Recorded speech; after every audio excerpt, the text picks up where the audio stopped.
Hey Trivandrum, നമ്മുടെ ശംഖുമുഖത്ത് ഈ വരുന്ന ഡിസംബർ 3-ാം തീയതി നടക്കുന്ന ഇന്ത്യൻ നാവികസേനയുടെ naval day operation demo rehearsal നിങ്ങൾ കാണാൻ പോകുന്നുണ്ടെങ്കിൽ ഈ കാര്യം പ്രത്യേകം ശ്രദ്ധിക്കുക. ഇവിടെ വരുന്ന ആർക്കും പാസ് ഇല്ലാതെ തന്നെ പരിപാടി സ്ഥലത്തേക്ക് പ്രവേശനമില്ല. ഈ പരിപാടി കാണുന്നതിനായി 8000 പാസുകളാണ് നിലവിൽ ഉണ്ടായിരുന്നത്.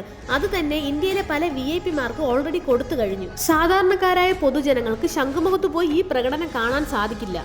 ശംഖുമുഖത്തോട് ചേർന്ന് 10 കിലോമീറ്റർ ദൂരത്തേക്കുള്ള എല്ലാ സ്ഥലങ്ങളിലും ഇവർ യാത്രാ ക്രമീകരണങ്ങൾ ചെയ്യുന്നതാണ്.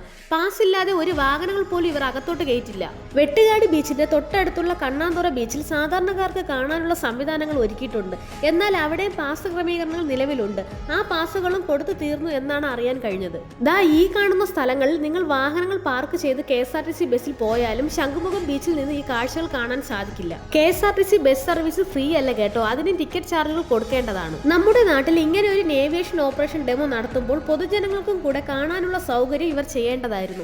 ഈ പരിപാടി കാണാൻ വരുന്ന പൊതുജനങ്ങൾ നിങ്ങളുടെ വാഹനങ്ങൾ തിരുവനന്തപുരത്ത് സിറ്റി പരിധിയിൽ പാർക്കിംഗ് ഗ്രൗണ്ടിൽ പാർക്ക് ചെയ്ത് KSRTC ബസ്സുകൾ വന്നാലും വെട്ടുകാട് വരെ മാത്രമേ നിങ്ങൾക്ക് വരാൻ സാധിക്കൂ. ഈ കാര്യങ്ങൾ ഡിസംബർ 3-ന് നടക്കുന്ന നാവികസേനയുടെ പരിപാടികൾ പങ്കെടുക്കാൻ ആഗ്രഹിക്കുന്നവർ പ്രത്യേകം ശ്രദ്ധിക്കുക.